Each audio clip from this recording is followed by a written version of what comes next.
O Dr. Francisco de Biasi é médico pela Universidade Federal do Rio de Janeiro, especializado em neurologia e neurocirurgia com o Dr. Paulo Niemeyer do Rio de Janeiro.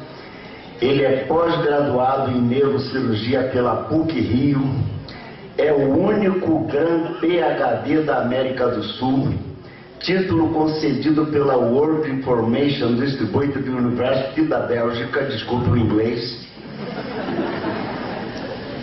onde é full teacher, é professor pleno, é professor honorário da Albert Schweitzer International University da Suíça, professor de pós-graduação de curso de Psicologia Transpessoal e Ciências Holísticas do Centro Universitário Geraldo de Biasi, é neurocirurgião e neurologista da Santa Casa de Misericórdia em Barra do Piauí, doutor do Centro de Estudos Avançados, diretor do Centro de Estudos Avançados da Clínica de Biasi, membro da New York Academy de Ciências dos Estados Unidos, é autor de vários livros, dentre eles Revolução da Consciência, em parceria com os doutores Carl Friedrich e Richard Amoroso, é autor e coautor de dezenas de artigos científicos e culturais publicados no Brasil, na Europa e nos Estados Unidos. Companheiros, com vocês, o professor, doutor, Grand PhD, Francisco de Biasi.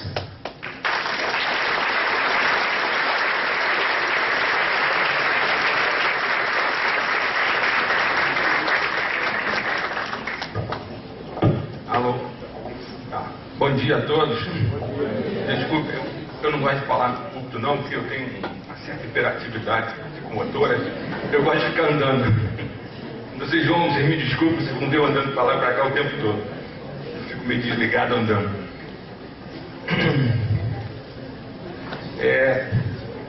Tudo isso que vocês estão vendo aí, na verdade, eu sou médico, viu? E meu trabalho no dia de atividade holística, eu vou adorar. Obrigado, gente.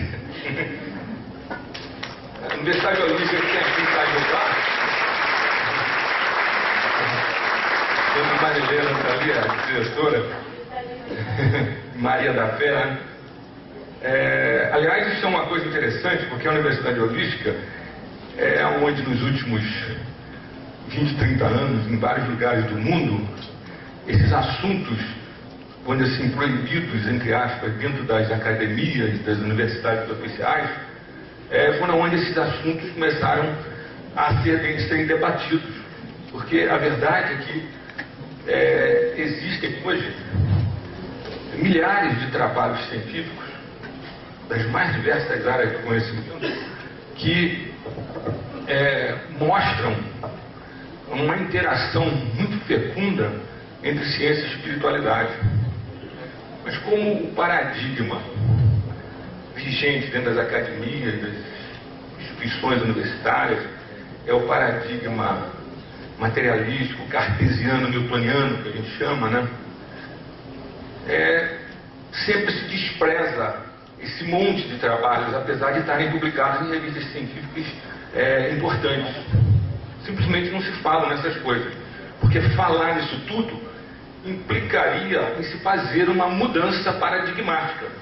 Em vez de se falar de uma forma reducionista, fragmentadora, só usando a ciência newtoniana, da física newtoniana do século XIX, não se fala nada do que a ciência que mudou o século XX, que foi a física quântica e a relativista,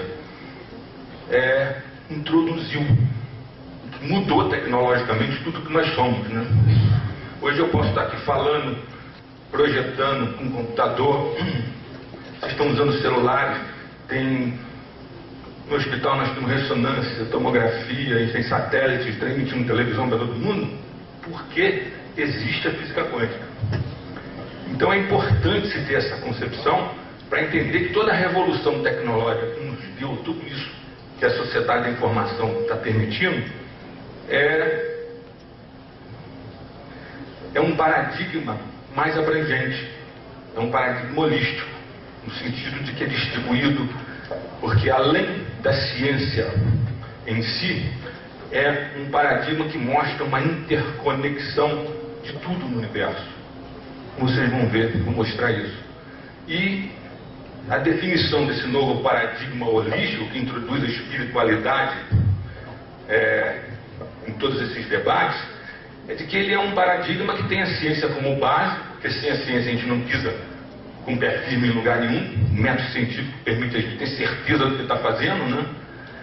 Mas além da ciência, entram as filosofias, tanto orientais quanto ocidentais, as mitologias, as artes e a espiritualidade.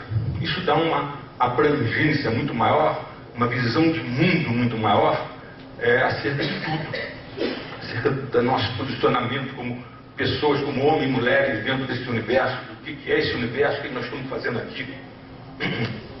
Então o que eu vou mostrar para vocês hoje é uma tentativa que eu venho fazendo nos últimos 30 anos, venho publicando isso no mundo inteiro, e me deu um certo reconhecimento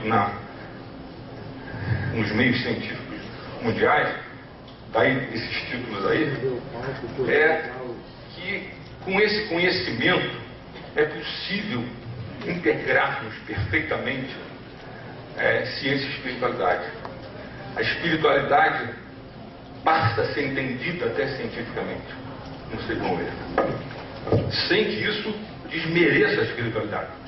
Passa a ser uma disciplina como qualquer outra, porque nós sofremos aqui no Ocidente uma situação meio esquizofrênica, em que a partir do Renascimento, com a criação do método científico, e logo depois com a filosofia cartesiana de Descartes, que separou corpo e mente, homem do universo, aquela coisa do cogito ergo sum, né? Penso, logo existo. Existe a res cósmica, a res pensante, a coisa pensante, e a res extensa, que é a res material, a coisa material. Isso separou completamente o conhecimento nos últimos 300 anos.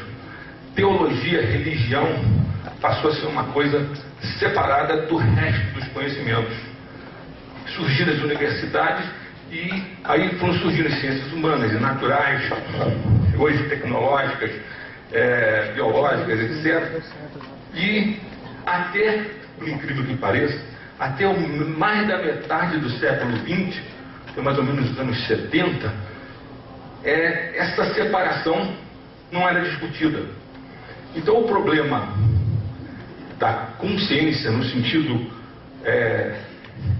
de espírito, aquilo que vem da língua latina, espírito, que na língua anglo-saxônia, em inglês, eles chamam de consciousness, diferente de consciência e de awareness, que é mais o alerta, o conteúdo da consciência.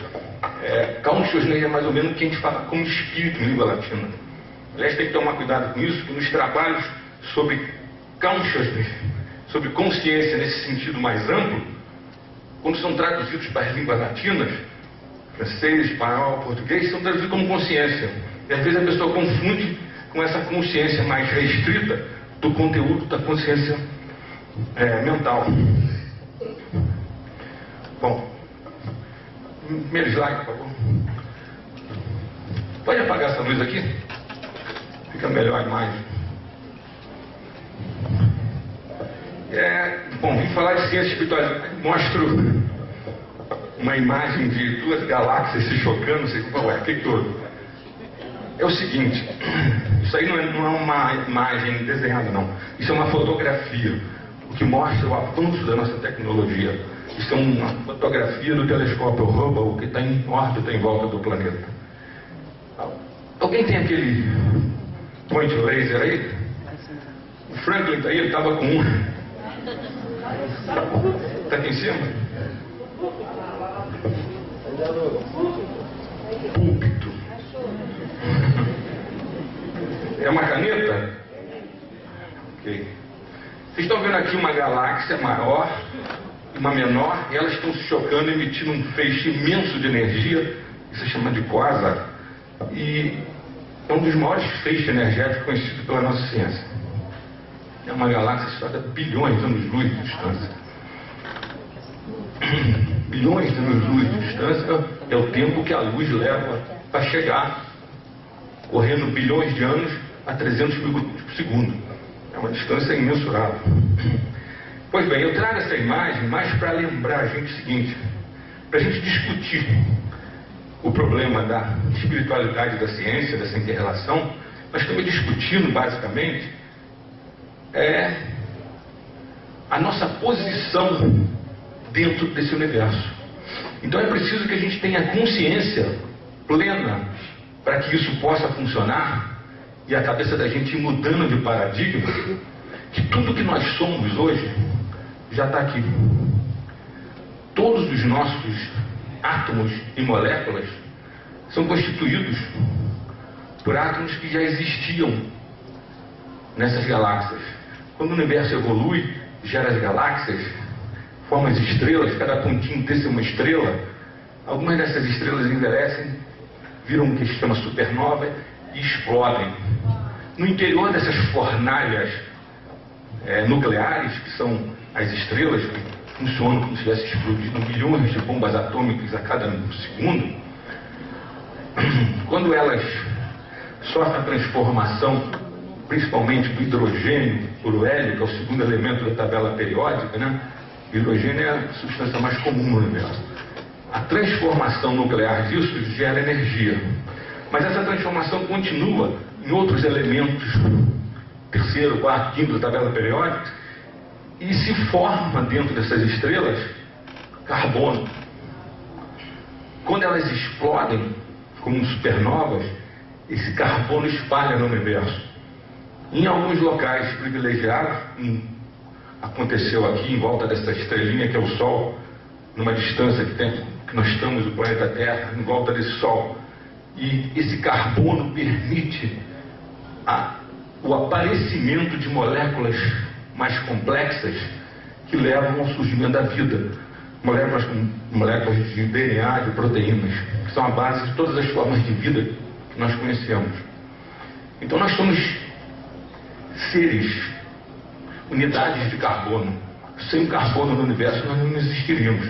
Quando vocês estudaram física orgânica, química orgânica, lembram que o esqueleto das moléculas orgânicas é tudo feito de carbono. Bom, então lembrem-se disso. Nós somos fruto de uma evolução cósmica, uma evolução cosmológica, uma cosmogonia, que a gente poderia dizer, como se fala nos mitos de todas as civilizações, em que, a partir do que a gente acha que foi uma explosão inicial, chamada Big Bang, né, foram se formando no universo energia, matéria, vida e consciência. E até onde nós sabemos, nós somos o fruto mais evoluído de tudo isso. Aquela porção de energia, matéria e informação no universo que toma consciência de si mesmo. Na verdade, o que nós somos nessa evolução toda? Nós somos o próprio universo que toma consciência de si mesmo, através dos nossos olhos, através da nossa mente, da nossa consciência. Poucas pessoas têm consciência disso. A maior parte das pessoas se sentem à parte do universo, mas nós estamos integrados com tudo isso. Uma integração que permite hoje, com o conhecimento que vem da física moderna, da nova física, entender os seres vivos e a consciência de uma maneira nova. Próximo. Então, eu não vou entrar em detalhes sobre as maneiras que sempre se imaginou no planeta Terra essa origem toda. Como a maior parte das pessoas, normalmente no Brasil, são da área judaico-cristã, eu trouxe um simbolismo só para ilustrar, que todo mundo conhece, a pintura do Michelangelo na teto da Capela Sistina, né, em que Deus, com o dedo em riste, cria Adão, que está meio flácido ali, meio desmunhecado, né? Próximo. Essa aqui.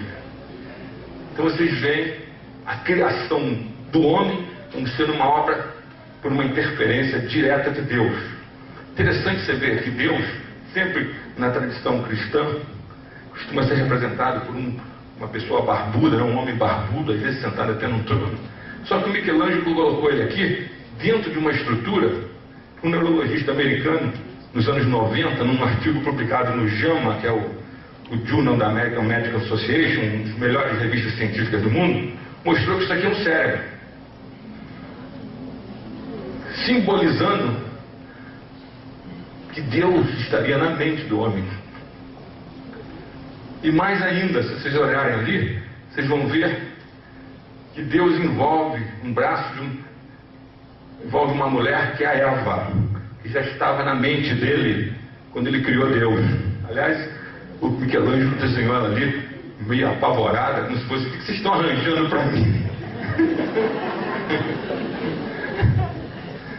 Bom, então dentro dessa visão, dessas visões todas que surgiram na história da humanidade, que eu não vou entrar em detalhes aqui, em todas as religiões nós temos essas visões, esses mitos.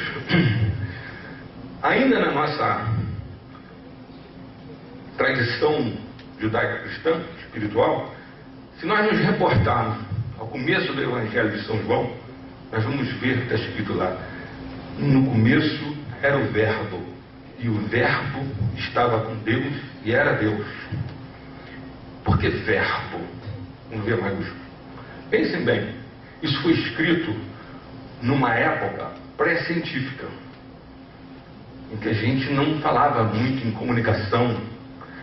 A comunicação era aquilo que a palavra permitia. Essa palavra, então, foi designada como verbo com V maiúsculo. Seria, então, a palavra do próprio Deus. A comunicação se dava pelo verbo. Numa era científica como a nossa, existe uma palavra e um conceito dentro dessa palavra, diferente do conceito mundano que vocês vão ver durante a palestra, como a gente vai definir, que é a palavra informação. Próximo, por favor. Que se nós colocarmos lá no lugar de verbo, no início era a informação estava com Deus e era Deus. Todas as coisas foram feitas por ela, nela estava a vida e a vida era a luz dos homens. Vocês vão ver que isso permite a gente entender que pode existir um campo universal de consciência informacional, de informação, que nos religa ao universo. Próximo, por favor. O que a gente poderia chamar o mito da ciência moderna sobre tudo isso, seria de que esse campo hoje é conhecido como campo quântico informacional ou campo quântico fundamental, que é um campo de energia, de informação que existe em todo o universo. Essa história que vocês ouviram na escola, de que o espaço, o universo tem um espaço vazio, o vácuo do universo, isso é uma balela. Hoje os próprios astrônomos, astrofísicos, já estão propondo que isso seja chamado de plenum, porque é um espaço pleno de energia que a gente chama campo quântico. Esse campo é o campo que auto-organiza todo o nosso universo, desde o início dele. Ele tem uma informação que leva à auto-organização através de alguns códigos de informação que eu vou mostrar para vocês, que permite a gente chegar até a espiritualidade. E dessa maneira é um campo inteligente. Vocês vão falar: mas como um campo pode ser inteligente? Inteligência implica numa mente. Da mesma maneira que a gente chama a molécula de DNA, que existe dentro de cada uma das 7 trilhões de células do corpo de vocês, no núcleo de cada célula existe uma molécula de DNA. E ela tem uma linguagem, que é a linguagem da vida, a linguagem genética, de 4 letrinhas. Essa linguagem é inteligente, porque a partir dela se auto-organiza todo o nosso corpo e toda a vida no planeta. Então é uma molécula inteligente. Da mesma maneira que esse campo auto-organiza o universo é inteligente nesse sentido. Próximo. Esse campo quântico, só para ilustrar isso, eu vou ter que fazer um breve parêntese no começo para falar umas coisinhas de física quântica, holográfica para vocês, para poder chegar até a interação nossa com o universo e a espiritualidade. Esse campo é uma entidade física fundamental, um meio contínuo presente em todo o espaço, que toma às vezes a forma de quanta ou partículas. Quanta foi um termo criado em 1900 por um cara chamado Max Planck, para mostrar que tudo a nível quântico, a nível de partículas subatômicas, se manifesta por meio de pacotes energéticos. Não é? Se achava pela física antiga, newtoniana, que a energia era contínua, mas ela não é. Ela se manifesta através de pacotes energéticos. Depende das órbitas dos elétrons nos núcleos dos átomos, em volta dos núcleos dos átomos. Esse campo é responsável pela criação de todas as partículas subatômicas e suas interações. E cada partícula corresponde a um campo diferente. Campo é fácil de entender, gente. É aquilo que você sente quando pega um ímã. Você pega um ímã e coloca os dois polos iguais, positivos, um contra o outro, você tenta colar um com o outro e não consegue, porque tem uma força repulsiva. Você sente que tem um campo ali empurrando. Se vocês quiserem ver esse campo, coloque um ímã em cima dele, uma folha de papel, pegue uma palha de aço, um bombril, e mexam ali para sair uns pedacinhos da palha de aço ali em cima, vocês vão ver o campo desenhado em torno do ímã. Porque aquela malha de ferro, ela assume a direção do campo magnético do ímã. Então um campo é uma coisa real, apesar de você não ver. Você pode sentir a força dele quando você põe um ímã contra o outro. Então, nessas teorias do campo quântico, eles dizem que a diferença entre partículas e espaço não existe. O espaço, na verdade, que gera tudo isso, é partícula também. Próximo. Então, essas partículas, na verdade, elas são meras condensações locais de um campo universal, que, num determinado momento, tomam essa configuração energética. São condensações de energia que vão e vêm e se dissolvem no campo subjacente. Esse vai e vem é um negócio assim que ocorre a trilionésimos de segundo. Essas partículas aparecem e desaparecem no espaço. Por isso, até os físicos, no início, quando isso foi detectado, passaram a chamar isso de partículas virtuais. Até com um termo meio errado, porque na verdade são partículas que aparecem e desaparecem. O Einstein, que foi o grande gênio do século XX, a teoria dele da relatividade, foi um dos pais também da física quântica, apesar de depois ele ter achado que ela é incompleta e tentado mostrar que tem que ser feita uma coisa mais exata, diz que a matéria é constituída pelas regiões do espaço em que o campo é extremamente intenso. Próximo. Esse é o homem que mudou o século XX. Eu não sei se vocês sabem. Esse homem, ele era um funcionário de terceira classe de um escritório de patentes em Berna, na Suíça. Sentadinho ali na mesa dele, com o chefe dele enchendo o saco dele porque ele deixava de trabalhar para ficar escrevendo equações, só pensando e usando uma caneta, esse homem conseguiu concluir coisas acerca da natureza do universo. Isso é uma coisa impressionante, né? Como é que a mente está tão ligada ao universo e a gente não vê isso no nosso materialismo. É tão ligada que você é capaz de pegar no universo leis universais, como, por exemplo, essa que ele descobriu, o próximo. Talvez seja a fórmula mais conhecida da história da ciência, né? Para quem não é da área científica, energia é igual a matéria, massa, multiplicada por c ao quadrado, c é a velocidade da luz. São 300 mil quilômetros por segundo. Então vocês reparem o seguinte nessa equação. Qualquer matemática de primeiro grau mostra isso. A energia aqui vai ser muito grande, porque o quadrado de c, quadrado de 300 mil multiplicado por ele mesmo, é um número imenso. Então, esse número, mesmo multiplicado por uma quantidade de matéria pequenininha, vai dar uma quantidade de energia muito grande. Por isso que 1 quilo de plutônio ou 2 quilos de urânio enriquecido criam uma bomba atômica que pode destruir uma cidade com aquela liberação de energia. É a energia que está dentro da matéria. Agora, vocês imaginam a pessoa chegar a uma conclusão dessa, calculando, e depois se comprovar que isso é verdade. O fato de a gente viver numa era nuclear, com reatores nucleares, com bombas atômicas, isso tudo foi uma confirmação de que essa formulazinha é uma verdade do universo. Como o Einstein gostava de dizer, é a maneira que Deus escreveu o universo. Essas leis da física que nós encontramos e comprovamos depois que são verdadeiras, é a maneira que Deus escreve o universo e que a gente tem que descobrir para ir atrás dele. A busca da ciência, no fundo, também é uma busca de Deus,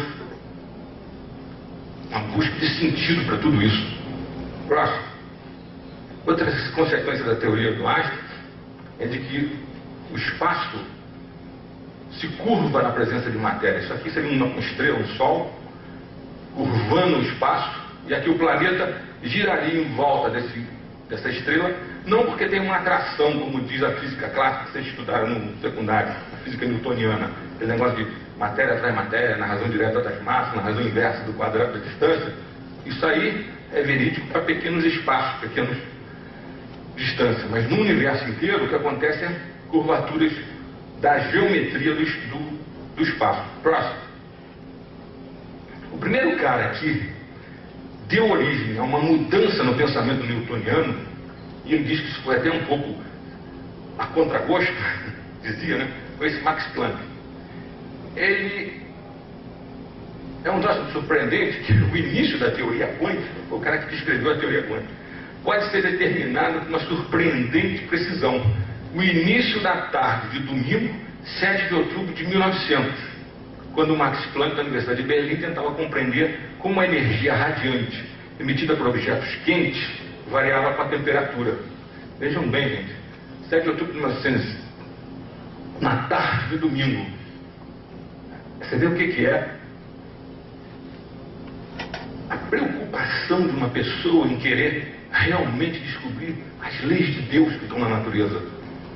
Ele não vai ficar na tarde de domingo, como a maior parte dos brasileiros, tomando cerveja e comendo churrasco. Não. Ele está preocupado com coisas mais profundas e corre para o laboratório dele e descobre uma coisa que mudou o nosso mundo. Planck queria encontrar uma fórmula elegante que pudesse funcionar em qualquer circunstância para medir essa energia radiante emitida por objetos quentes variando com a temperatura. E descobriu que só teria sucesso fazendo uma hipótese insólita, que o calor e a luz não são contínuos, mas emergem dos objetos em pacotes. Esses pacotes chamam de quanta, que é a palavra latina para quantidade. E daí nasceu a física quântica. Aqui vocês estão vendo Planck dando um prêmio aqui para o Einstein, no atual Instituto Max Planck de Berlim, na Alemanha, um dos maiores universidades e centros tecnológicos do mundo. Próximo. Bom, aí nos anos 20 e 30, um grupo internacional de físicos elaborou toda uma física baseada nisso, que é a física quântica. O modelo que virou o modelo oficial, que até hoje é considerado modelo oficial, é chamado modelo de Copenhague, ou a interpretação estándar de Copenhague, que foi elaborada pelo Bohr, que criou aquele modelo atômico que a gente estuda na escola, que parece um sistema solar em miniatura. E um outro cara importante foi o cara chamado Schrödinger, vocês vão ver já quem é, que criou uma equação que é a equação básica da física quântica, que mostra que o estado de um sistema quântico é determinado que eles chamam de função de onda. O que é isso? São quantidades matemáticas abstratas, fruto de cálculo, com todas as propriedades e características das ondas. Como eram quantidades matemáticas que pareciam com as matemáticas das ondas que a gente normalmente tem nos estudos de física, então se passou a chamar de velocidade da luz, C. Então ele não podia admitir que alguma coisa no universo pudesse ser mais rápido que a luz, mais de 300 mil km por segundo. Como o Bohr falava em não localidade, em informação instantânea, ele teve que ir contra e criou então todo um caminho novo, uma ideia de que a física quântica seria incompleta. Isso persiste ainda até hoje. essa briga, porque para que a teoria do Bohr seja viável, é preciso que se descubra uma partícula que é prevista nos cálculos, chamada bóson de Higgs. E isso poderia ter sido descoberto com esse acelerador enorme que existe debaixo da fronteira da Suíça com a França, o LHD, né, Large Hadron Collider, em que eles conseguem uma quantidade de energia nas colisões entre os prótons lá, teria que fazer surgir essa partícula, que é a partícula que daria matéria a todas as outras. Por causa disso, até chamada da partícula de Deus. Só que essa partícula não apareceu nesses últimos 2 anos. Então, já se chegou à conclusão, está saindo nas revistas científicas, que esse modelo é um modelo só aproximativo. Na verdade, o modelo tem que ser alterado. Mas existem outros modelos na física quântica. Ela não é um modelo só. Vocês vão ver já. Próximo. Bom, essa interpretação, essas ondas de probabilidade, segundo Capra, não representam probabilidade de coisas, mas probabilidade das interconexões serem feitas entre os átomos. O Capra, para quem não conhece, escreveu um livro que virou um best-seller mundial nos anos 70 e 80, chamado O Tao da Física, Tao de Taoísmo, caminho. Na filosofia chinesa antiga, Tao é o caminho, né? Esse livro mostrou que existe uma inter-relação muito próxima, um paralelismo muito próximo entre o que a física quântica diz hoje, e a física relativista, e o que está descrito nas filosofias das grandes tradições espirituais da humanidade. No hinduísmo, no budismo, no cristianismo, no judaísmo, no taoísmo. Tudo que eles falam tem a ver com o que a física quântica está descobrindo.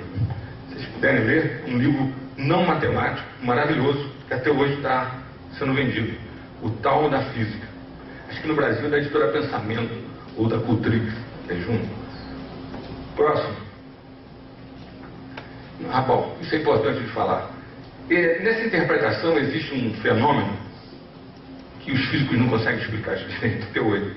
Eles chamam de colapso da função de onda. Vocês olham que coisa louca. Função de onda, como vocês viram, é uma abstração matemática. É um cálculo matemático que dá uma função de onda. E eles começaram, nos experimentos, a ver que havia uma inseparabilidade entre os sistemas quânticos. Eles não podiam ser separados dos sistemas de medição e do observador, que existe uma unidade entre o observador, o processo de observação e o observado. Quando eu faço um experimento, a minha consciência entra na jogada. Eu, o observador, o processo de observação, o microscópio, o telescópio, e o observado são uma unidade indivisível. Formam uma unidade indivisível. E quando você observa e mede a coisa, faz a medição, nesse instante, de um reino quântico de probabilidades que essas equações do Schrödinger dão, você então passa a ter uma realidade tridimensional do nosso mundo normal aqui, que seria newtoniana de física clássica. Eles chamam então essa passagem de um reino de probabilidade para um reino mais real de colapso da função de onda. Mas isso é uma maluquice, se você pensar. Porque como é que uma função de onda, que é uma abstração matemática, pensa bem, fica um negócio meio louco, né? Pode colapsar e gerar uma realidade no mundo. Pode modificar e de repente aquilo tudo se transforma numa realidade. Mas isso pegou, e aí passou a se entender que a consciência entra na jogada. Como o cálculo é fruto da consciência humana, então se deixou que a coisa andasse. Existe todo um ramo da física quântica hoje que acha então que a consciência é parte da criação do universo. A nossa consciência muda o universo. Nós estamos conversando aqui sobre esses assuntos e as mudanças, os conhecimentos que estão gerando o que a gente chama em neurociência de neuroplasticidade no seu cérebro, formação de redes neurais novas, estão mudando o universo. Então o conhecimento muda o universo. Próximo. Esse é o Schrödinger. Ele, quando viu as consequências que o Einstein colocava de paradoxos que poderiam existir a nível da realidade macroscópica com essas ideias, ele criou uma experiência mental chamada gato de Schrödinger. Próximo. Essa experiência Não, você voltou. Mais um. Essa experiência consiste no seguinte: um emissor de radiação que emite ao acaso, um detector de radiação aqui, um contador Geiger, né? E se detectar radiação, mexe com um martelo e quebra um vidro que tem um veneno e o gato que está dentro de uma caixa fechada morre. Bom, só que pela física quântica, se você não observa o fenômeno, você não pode dizer que houve o colapso da fusão de onda, que a realidade está ocorrendo. Então, ele teria que estar existindo, esse gato, em um monte de probabilidades entre vivo e morto ao mesmo tempo. Olha que maluquice. O Schrödinger mostrou que isso era uma maluquice. Então ele criou um experimento mental em 1935 que demonstra o paradoxo da interpretação de Copenhague quando aplicada a objetos no macroscópio do nosso dia a dia, como nesse exemplo do gato. Nesse experimento ele criou o termo entrelaçamento ou emaranhamento quântico, que hoje, que é a era da teoria da informação quântica que nasceu nos anos 90, essa coisa do emaranhamento, do entanglement, o entrelaçamento das partículas quânticas, como se fosse uma só, está explicando melhor essa situação. Próximo.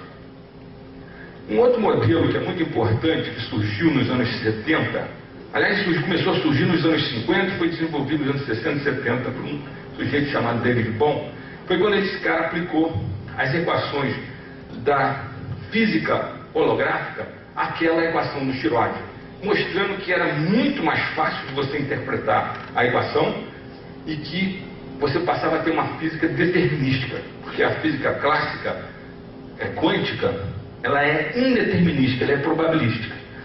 Por isso ela é incompatível lá com a teoria do Einstein, que é determinística. Até hoje ficaram esses dois modelos incompatíveis um com o outro. E nesse modelo do David Bohm, ele mostra que, na verdade, nós somos um universo explícito ou manifesto que vem de uma realidade oculta, que é só de frequências de ondas. E que essa realidade oculta, a qual nós não temos acesso, ele chama de implícita. E que elas estariam conectadas de modo instantâneo, pelaquela informação instantânea não local da física quântica, pelo que ele chamou de holomovimento. Continua aquela concepção de que a realidade é um todo dinâmico e indivisível, no qual sujeito e objeto são partes inseparadas um do outro. Só que passa a ser uma coisa determinística, não probabilística, e o universo passa a ser visto em termos concretos. Ele faz uma analogia como um holograma. Aí você fala, mas holograma não é aquela imagem virtual? Quem assistiu o último filme Guerra nas Estrelas? Um dos últimos filmes, vocês viram o Conselho Jedi reunido e um dos conselheiros estava no meio ali com um holograma, conversando com os outros, aquela imagem virtual. Né? No primeiro filme dos anos 70, né? Vocês se lembram quando o Luke Skywalker manda uma mensagem para a princesa Leia, quem leva é aquele robô pequenininho, o R2-D2, aí ele emite uma imagem holográfica da princesa Leia dizendo a mensagem. O holograma hoje é uma coisa comum. Foi descoberto nos anos 40, foi criado experimentalmente nos anos 60, e hoje já tem lojas, às vezes você vê holograma de objetos que estão à venda. Bom, o fato de o universo poder ser comparado a um holograma, a uma realidade virtual, é uma analogia disso, vejam bem. O próprio Bohm fala isso. Implica numa coisa muito importante. Porque na física holográfica, as equações e a experimentação mostram. Próximo. Acho que tem um. Esse é o David Bohm. Aqui está com o Uri Geller. Lembra do Uri Geller que amassava os garfos e as facas? Ele era interessado em como é que a mente afetava a matéria e ele fazia experiência com esse cara. Aqui ele conversando com Krishnamurti, que é um sábio hindu, né? Aquele era interessado no que falava essas tradições. Aqui uma reunião de físicos. Próximo. Quero mostrar aqui. Um holograma é Você tem um objeto, no caso aqui uma maçã, você emite uma onda que tem que ser de uma frequência só, do tipo de um laser, né? Ela reflete esse objeto numa placa. Tá? Se você emitir um outro laser que mistura com esse aqui, formando um padrão de interferência de ondas, que a gente diz, aqui não está mostrando, mas você vai ver aqui no espaço uma imagem virtual desse objeto real. Esse é um holograma daquele objeto real. Mas o que eu quero dizer aqui, da importância do holograma, é o seguinte: é que nesse sistema físico, cada parte do sistema contém a informação do todo. Vejam bem, cada parte do sistema tem a informação distribuída do todo. Então nessa placa aqui, tem a informação do todo distribuída nela. Se eu quebrar essa placa aqui em 50 pedacinhos, cada um desses pedacinhos vão emitir uma maçã inteira, e não pedaços da maçã. Se eu botar 200 pedacinhos, continua emitindo a maçã inteira. A única coisa que pode ocorrer, se você fizer muitas fragmentações, é ficar um pouco desfocado, mas a imagem, a informação sobre a imagem está ali codificada.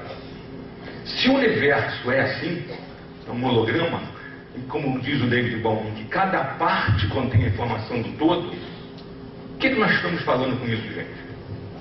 Aquilo que as tradições espirituais vão falando há milênios, de forma simbólica e metafórica. Quando você reza o Pai Nosso, você não fala assim na terra como no céu? Você não fala o Pai está dentro de nós? Fora da nossa tradição judaico-cristã, nos Upanishads, no hinduísmo, eles não falam tudo que está dentro é igual a tudo que está fora. Os alquimistas aqui no Ocidente não falavam tudo que está em cima é igual a tudo que está embaixo. Vou lembrar aqui de umas coisas. No budismo Mahayana, existe uma metáfora linda, que é a metáfora do colar infinito de gemas preciosas que existiria em cima do castelo do deus Indra, e que esse colar teriam as gemas dispostas de uma tal maneira que cada uma delas refletiria todas as outras ao mesmo tempo. Isso é um sistema holográfico, que a informação tem toda a parte do sistema. Então nós já estamos falando isso de forma metafórica e simbólica há milênios, em todas as tradições espirituais. Nós estamos alcançando agora uma maneira mais racional, mais cognitiva de explicar isso com toda a nossa física computadorizada, matemática do século XX e XXI. E isso é que está permitindo que a gente entenda a espiritualidade de uma maneira nova, como vocês vão ver. Próximo. Existem outros modelos que eu não vou entrar em detalhe. O modelo dos multi-universos, o modelo do Heisenberg, o modelo Bootstrap, mas são detalhes. Esse negócio do universo quântico holográfico, o cara que descobriu o holograma é o Dennis Gabor. Mostrou que da dimensão de frequência, né, que a gente chama de espectro de frequência, dimensão espectral, você pode reconstruir matematicamente, experimentalmente, um objeto virtual, no caso é o holograma, nas dimensões espaço-temporais. Isso está ocorrendo a todo momento quando nós estamos olhando. Isso já é comprovado experimentalmente. Eu estou olhando para vocês aqui, o que está acontecendo? Eu tenho um monte de formas aqui e um monte de cores da roupa de vocês. Cada forma e cada cor corresponde a uma frequência de onda diferente, que vai imprimir uma informação nos neurônios da minha retina. Se cada miradinha que eu desse com o meu olho, os meus neurônios tivessem que fazer o cálculo de tudo isso a todo momento, não haveria neurônios suficientes para calcular tudo isso. O que os neurônios fazem? Eles pegam isso tudo e fazem um cálculo que dá um resultante, uma frequência de onda resultante. Isso é uma coisa que já foi descrita desde o século XVIII por um matemático francês chamado Fourier. Isso de matemática como transformações de Fourier. Você pega um monte de ondas, soma elas todas e dá uma resultante. É o que acontece com o piano, por exemplo. Quando você toca o piano, cada corda daquela vibra numa frequência diferente. A soma de todas elas é uma resultante que você está ouvindo como música. Então você pode calcular essa resultante pelas transformações de Fourier. Bom, então, está muito complicado isso? Não. Está dando para entender? Então, essas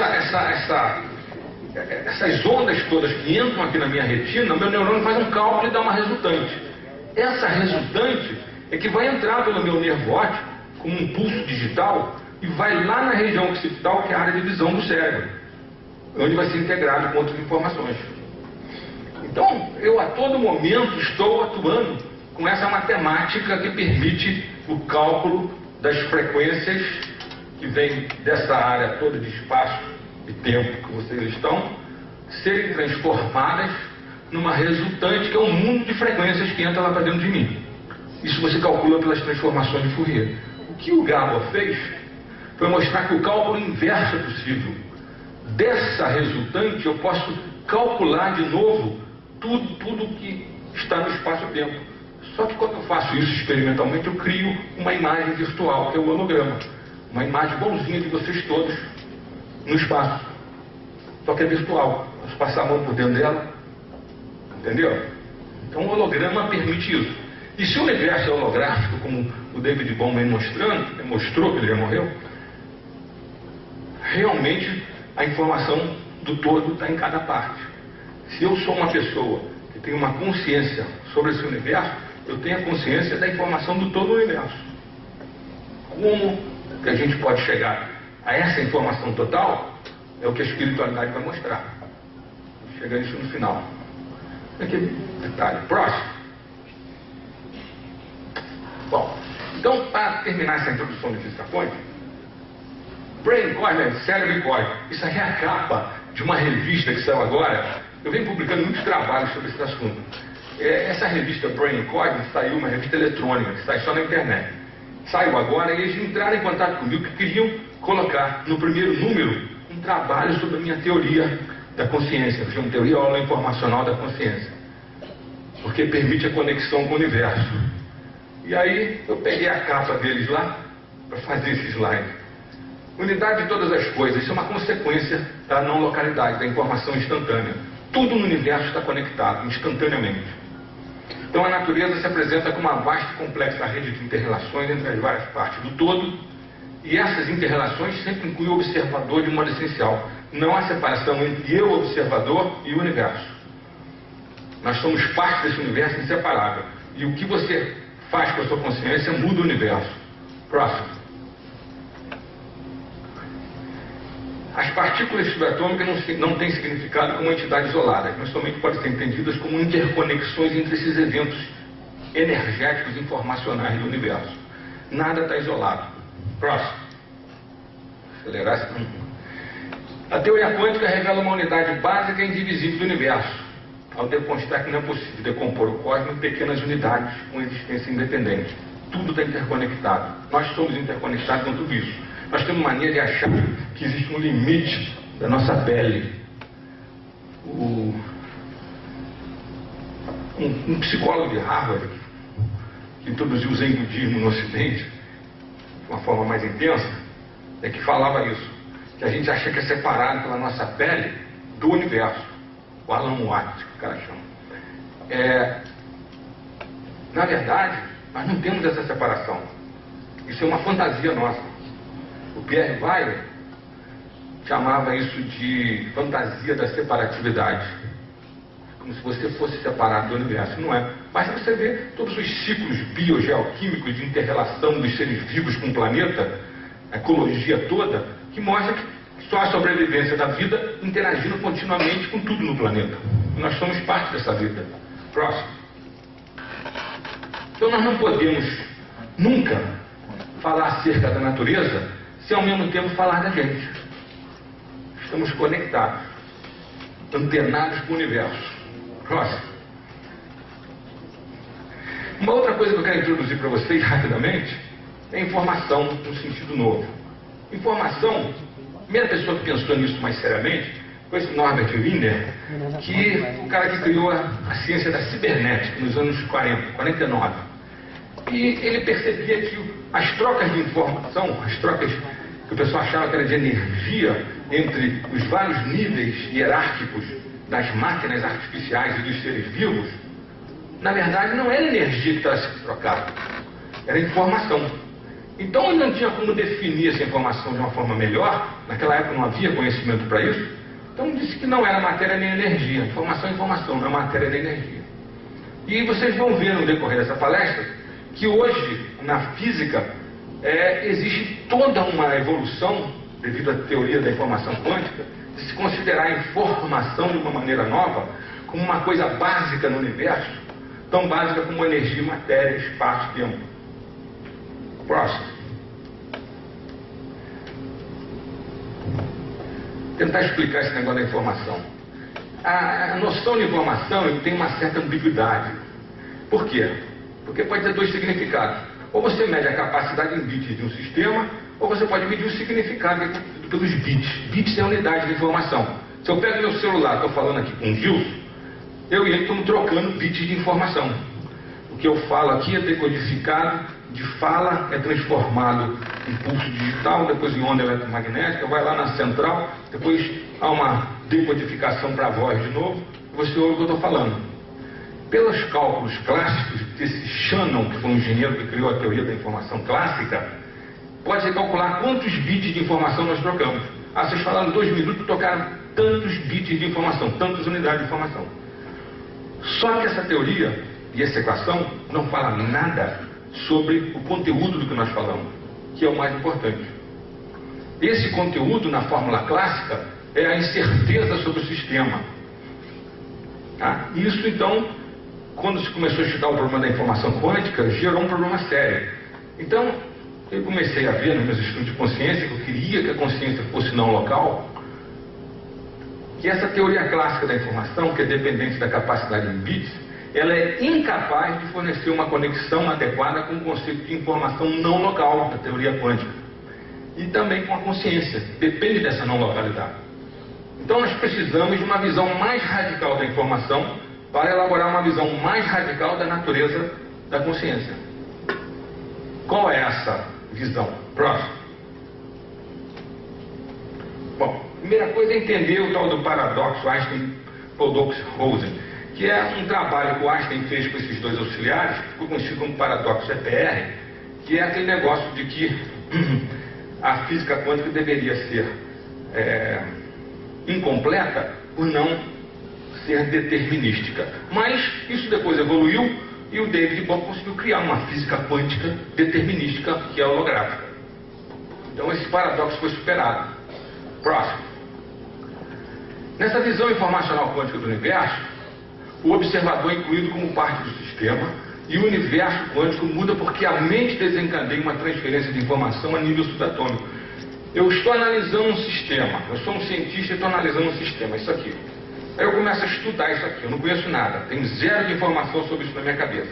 Conforme eu começo a estudar isso, através do método científico, passa uma informação para o meu cérebro, de coisas que eu vou deduzindo com os experimentos que eu estou fazendo. Então está crescendo no meu cérebro uma quantidade de informação. Entenderam? Só que a informação aí tem que ser entendida de uma forma como se tivesse um status, como tem a energia e a matéria no universo. Isso permite, e alguns físicos a partir dos anos 90 fizeram isso, principalmente um cara chamado Zurek, que por baixo daquela lei que todo mundo estuda no secundário, da conservação da energia, matéria e da energia, né? Então fala que nada no universo se perde, nada se perde, tudo se transforma, né? Por baixo dessa lei de conservação da energia e matéria, existe uma lei da conservação da informação. E informação entendida dessa maneira nova. Próximo. Que é importante para a gente entender a consciência. Um físico desse é o Stonier. Fala que informação é o princípio organizacional cósmico com um status igual a matéria e energia. Filósofos da ciência, como David Chalmers, colocam que a consciência é também um aspecto redutivo do universo, naquele sentido que eu falei para vocês de consciousness, de espírito. Tal como o espaço, o tempo e a matéria. Você tem que considerar a consciência como uma informação não local, uma coisa básica do universo. Só assim você foge do paradigma materialístico clássico. Essa imagem que vocês estão vendo aí foi a primeira imagem do nosso planeta, tirada pela Apolo 8 da Lua. Apolo 8 foi antes da Apolo 11, que pousou na Lua, né? E deram a volta na Lua, tiraram essa foto da Terra nascendo, né? Isso aí deu até um insight enorme no Campbell. Campbell foi um maior mitologista dos últimos tempos, um cara que entendia de todos os mitos da história humana. E ele dizia que o grande problema da nossa civilização atual é que nós não temos um mito. Todas as grandes civilizações tiveram um mito orientador. A nossa não tem. Então, quando ele viu essa imagem, ele entendeu, de repente, que o nosso mito é o planeta nosso. a preservação da vida. Hoje a gente fala muito em preservar a vida, mas a gente esquece que nós somos uma bolinha de vida num universo enorme, né? E que esse universo se manifesta através de nós, da nossa consciência, e que se vê através de nós. Uma consciência de si mesmo através de nós, e que depende de preservar os ecossistemas dessa bolinha. Próximo. Bom, isso é a minha definição de informação, baseada na informação quântica, não local, em que eu defino consciência com base nisso. Informação é uma propriedade intrínseca, irredutível e não local do universo, básica no universo, capaz de gerar ordem, auto-organização e complexidade. Esse negócio aí me veio assim como uma eliminação. Eu gosto de contar essa história para vocês dizer. Primeira vez que eu fui apresentar um trabalho sobre consciência não local, informacional, fora do Brasil, foi num congresso internacional em Portugal, na Universidade de Lisboa. Havia um congresso lá chamado Science and the Primacy of Consciousness, a ciência e a primazia da consciência. E os grandes pesquisadores do mundo na área de consciência estavam lá. Isso foi em 90, meio dos anos 90. Bom, aí eu levei a minha ideia. Mas quando eu apresentei a minha ideia, eu não entrei em detalhes de informação quântica, não tinha tempo para isso, né? E aí 2 sujeitos que estavam lá, era um congresso internacional, um cara da Austrália, um outro da Inglaterra, que tinham uma teoria baseada na informação clássica sobre a consciência, quiseram me dar uma rasteira. E aí começaram a me pressionar, fazer umas perguntas, que essa maneira de falar de informação estava muito diferente e tal. E pediram que eu definisse então tudo isso. Olha, você é acuado assim, num congresso internacional, cheio de gente desconhecida do mundo inteiro, você é o único brasileiro presente ali, você se sente exprimido. Eu sei que nessa hora eu me lembrei assim, como se tivesse uma visão panorâmica de tudo que eu tinha estudado sobre esses assuntos, informação, física quântica, consciência. Aquilo veio assim, veio em bloco. E essa frase se formou na minha cabeça. Quando eu defini dessa maneira a informação, todo mundo ficou quieto. E aí, o moderador da minha conferência, que era o Carl Pribban, criador da teoria holográfica do funcionamento do cérebro, uma das maiores autoridades mundiais na área de estudo da consciência, levantou. Até achei estranho, mas o Pribban levantou. Veio caminhando na minha direção e me cumprimentou efusivamente, falando: meus parabéns. Concordo plenamente com o que o senhor está falando. E aí todo mundo ficou quieto. Isso para mim foi assim uma vitória, né? Permitiu que a minha ideia fosse reconhecida por uma pessoa muito importante. Me tornei amigo dele, fui almoçar com ele, trocamos um monte de ideias. Depois ele me convidou para participar num livro lá nos Estados Unidos junto com ele. E daí eu comecei a ficar mais conhecido. Você vê que às vezes uma coisa que você faz por um diletantismo seu, de querer explicar as coisas de uma maneira mais correta, acaba gerando uma situação que te põe em contato com pessoas importantes no mundo. Próximo. Então, para terminar essa parte de informação e física quântica, a gente pode dizer que nós somos uma informação quântica instantânea, não local. Você, o seu cérebro, o seu corpo, a sua consciência, no sentido de espírito, são organizados a partir da informação e da energia contida no universo que está compactada no seu DNA. Então você é fruto de uma evolução cósmica que compactou tudo isso no seu DNA. Próximo. Então, toda a inteligência do universo, bilhões de anos de conhecimento e informação que vem desde o Big Bang, gerando toda essa natureza que nós conhecemos, estão comprimidos em cada segundo da sua vida. Você é fruto dessa evolução.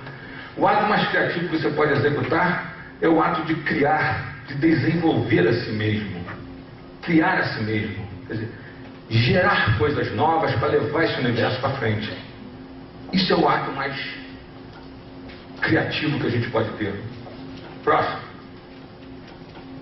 Esse trabalho foi publicado em vários lugares, esse é detalhe.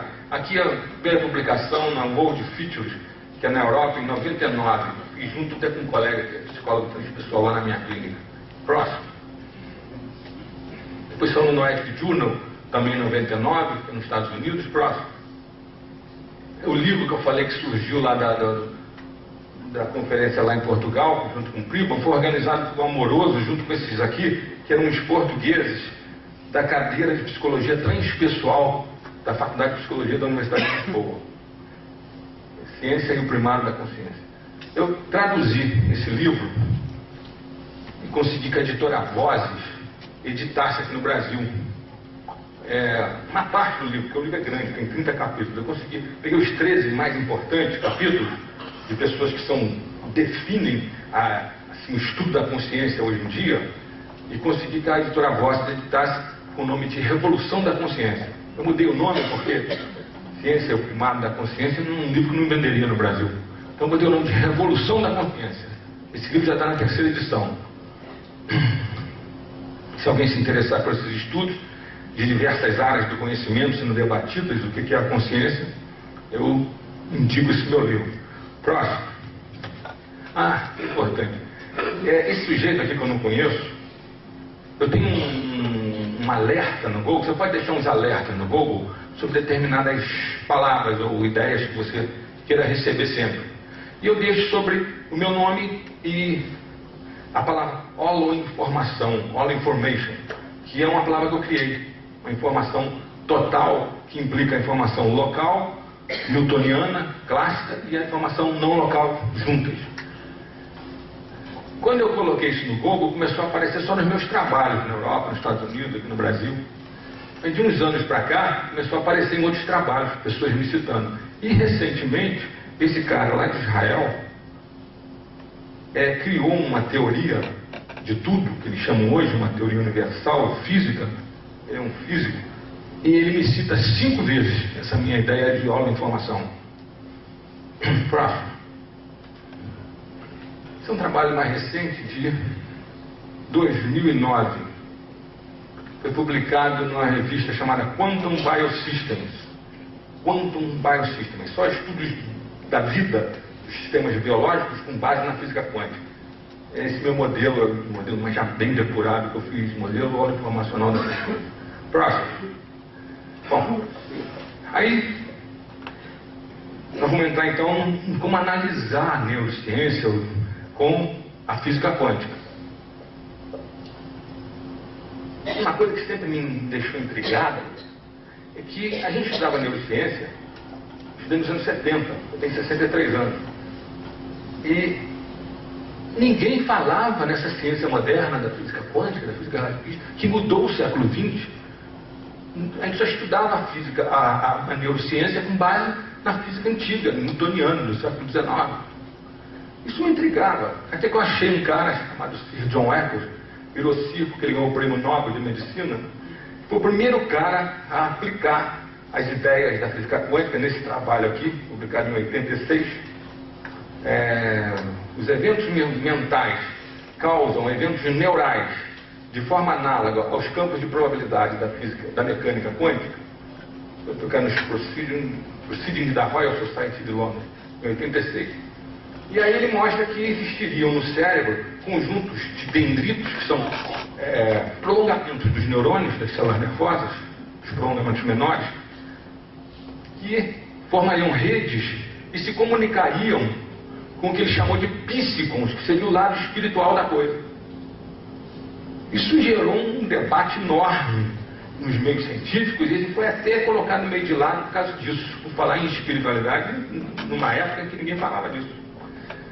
Mais recentemente, mostrando 2 extremos, em 96, o Hameroff, que é um anestesista da Universidade do Arizona, e o Penrose, que é um físico matemático, Prêmio Nobel, da Universidade de Oxford, publicaram um trabalho mostrando que pode ocorrer fenômenos de coerência quântica, fenômenos quânticos, dentro dos microtúbulos neurais, que são uns túbulos finíssimos, microscópicos, que existem por dentro dos axônios, que são os prolongamentos maiores dos neurônios. E essa teoria vem sendo desenvolvida até hoje. Próximo. São 2 exemplos de aplicação de teoria. Esse é o sítio, é um eco. Próximo. Sinapses são os contatos entre os... Bom, mas para entender de tudo, a gente precisa entender que aqui precisava ter uma curva que mostra um aumento da informação conforme você vai da cosmosfera, através da biosfera, para a noosfera, que é o mundo das ideias, até a conscienciosfera, que é o mundo do espírito.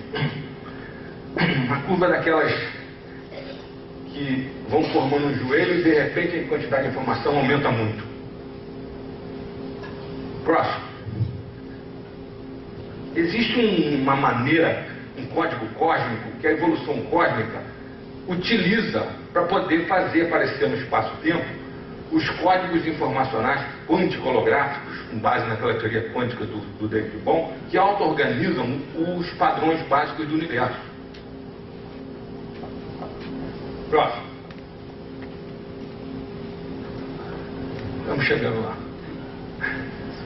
O código básico é o código nuclear, que todos nós conhecemos. Começamos a utilizar de uma maneira errada. A primeira coisa que a gente fez quando conheceu bem esse código foi jogar 2 bombas atômicas na cabeça dos japoneses. Esse é um nível físico. Próximo.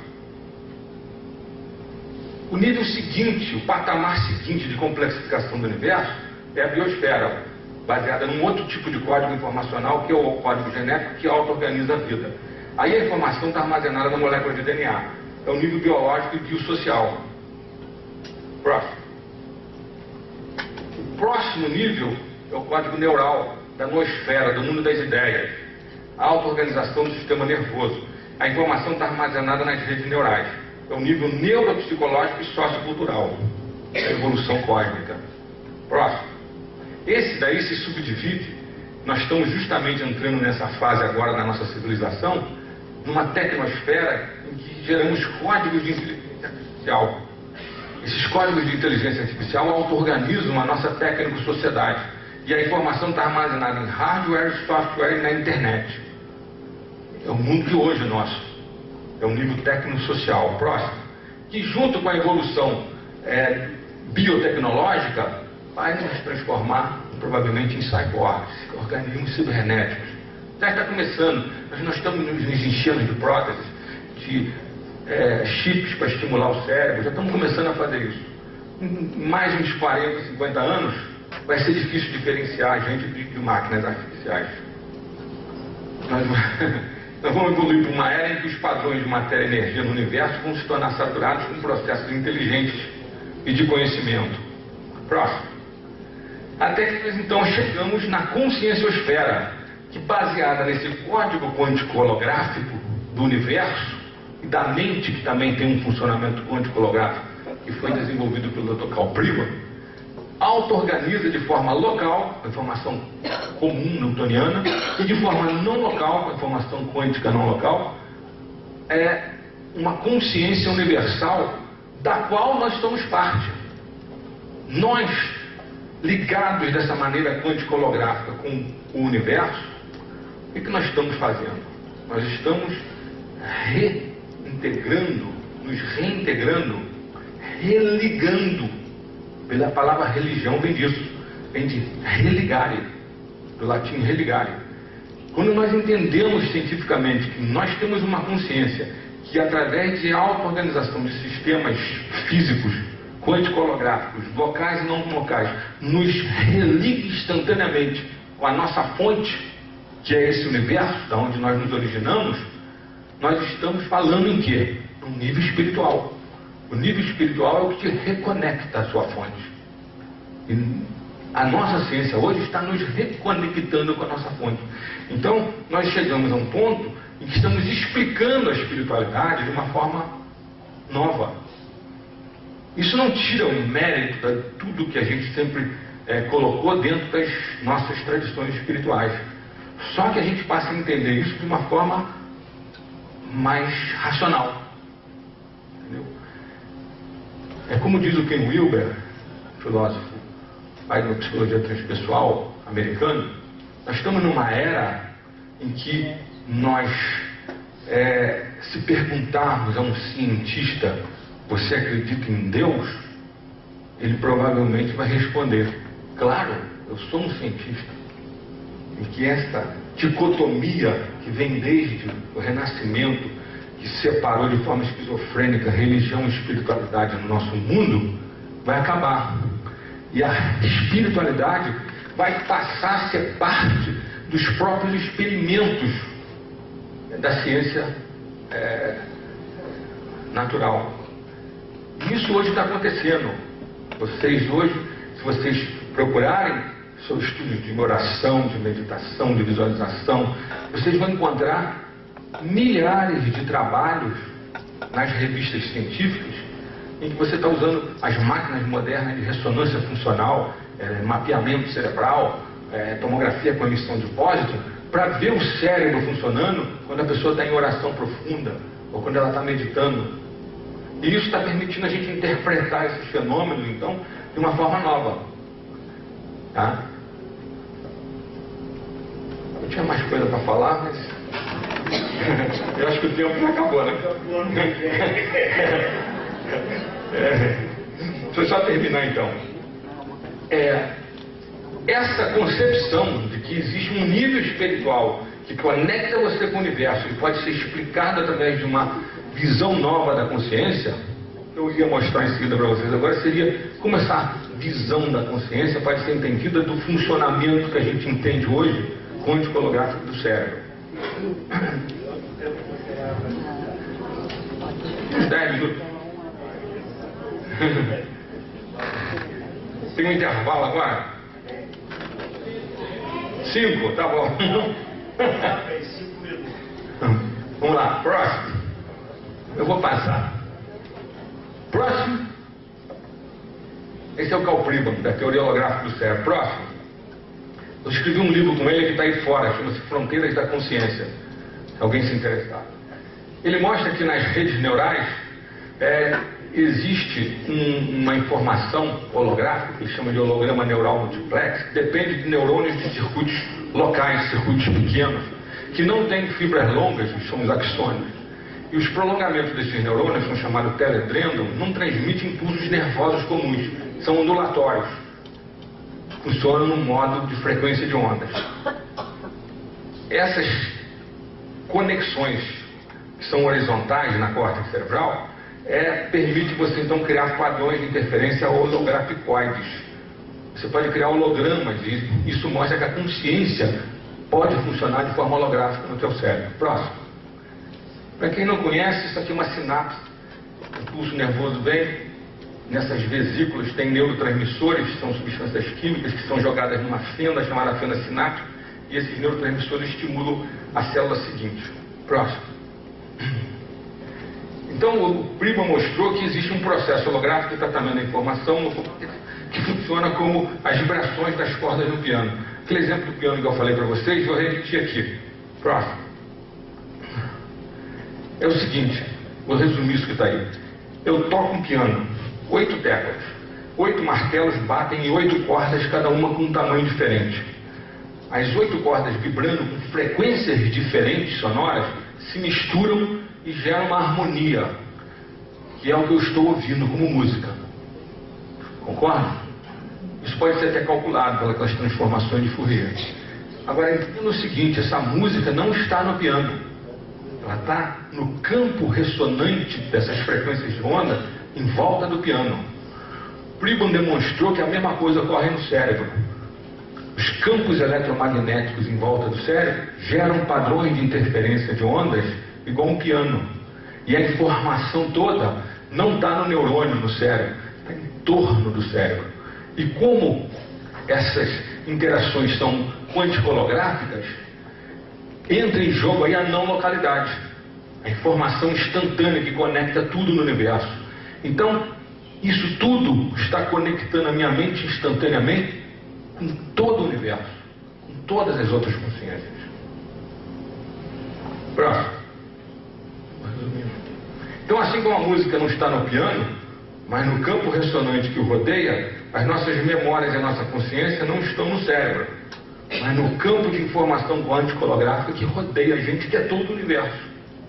Nós estamos conectados com uma espécie de mente universal, uma mente quântica holográfica, através de informação instantânea não local. Próximo.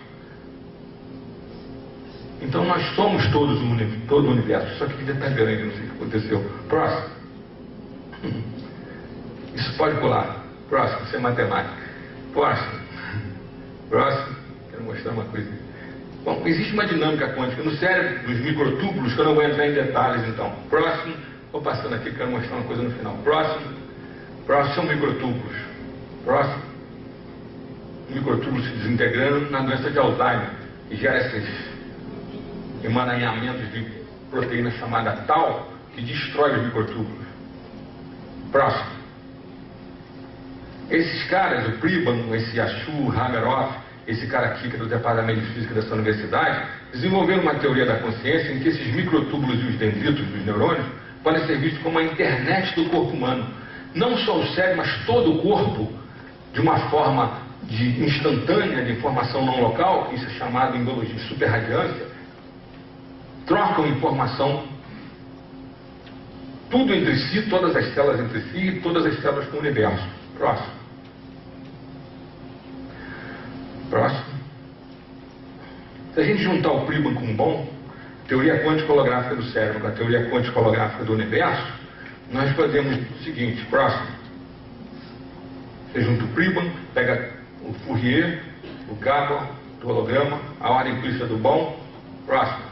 Entende que o nosso cérebro pode estar interagindo por meio disso tudo de uma forma instantânea com uma consciência universal. Próximo.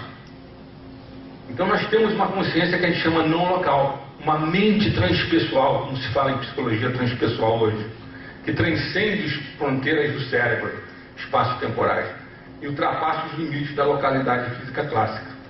Ultrapassa o cérebro, os limites da pessoa, então comporta-se como uma mente transpessoal que transcende os nossos limites pessoais e interage continuamente com todo o universo. Nós estamos interagindo continuamente com todo o universo. Próximo. Então, matéria, vida e consciência formam uma unidade com esses processos informacionais interagindo por meio de relações não locais, instantâneas, que são holísticas, distribuídas, internas à própria estrutura do universo, e simultaneamente por meio das relações locais, mecanicísticas, externas da física clássica. Isso eu chamo de holoinformação. Próximo. Isso é uma extensão do que o Eccles fez e que o Pribban está fazendo. Acho que nós escrevemos um livro junto em homenagem ao Eccles, esse livro que está lá fora. Próximo. Próximo. Próximo. Próximo. Quero chegar aqui. Mais um. Então, existe uma consciência universal do qual nossa mente é um subsistema, parecido com um holograma. O holograma é uma analogia, porque o holograma é uma coisa muito estática e essa estrutura não local é dinâmica. Então, é um subsistema de um holograma universal que está acessando e interpretando esse universo holográfico. Nós somos esse campo holoinformacional de consciência e não observadores externos a ela. O paradigma materialístico nunca conseguiu explicar a consciência, o que é chamado em filosofia da ciência de hard problem, problema difícil da consciência, porque tem um problema físico da consciência no cérebro, mas não é a mesma coisa do que eu tomar consciência da rosa que está na minha mão. A rosa que está na minha mão não são as imagens que eu estou vendo no cérebro na ressonância funcional. É uma outra coisa, um fenômeno, uma coisa fenomenológica. Isso é chamado em filosofia da ciência de hard problem, problema difícil. Esse problema difícil só existe quando você analisa o universo como se você fosse a parte dele. A partir do momento que você entende que você é o universo, que você é essa consciência universal, como Cristo fala na Bíblia, vós sois deuses, na hora que você entende que você é Deus, tudo isso está dentro de você, acaba o problema. Nós podemos entender que nós somos esse campo de holoinformação e não observador externo a tudo isso. Isso é ser espiritual, porque isso está nos reconectando à nossa fonte, que é essa inteligência universal, que deu origem a todo esse universo que nós estamos começando a molhar os pés nas águas desse oceano cósmico, como dizia o Carl Sagan na série Cósmica. A nossa civilização tecnológica atingiu um nível agora que nós estamos conhecendo as leis do universo e começando a molhar os pés no oceano cósmico. Isso é uma coisa sem fim. É um conhecimento sem fim que vai nos mostrar qual é essa verdade que existe por trás disso tudo. E se realmente nós somos deuses. Muito obrigado.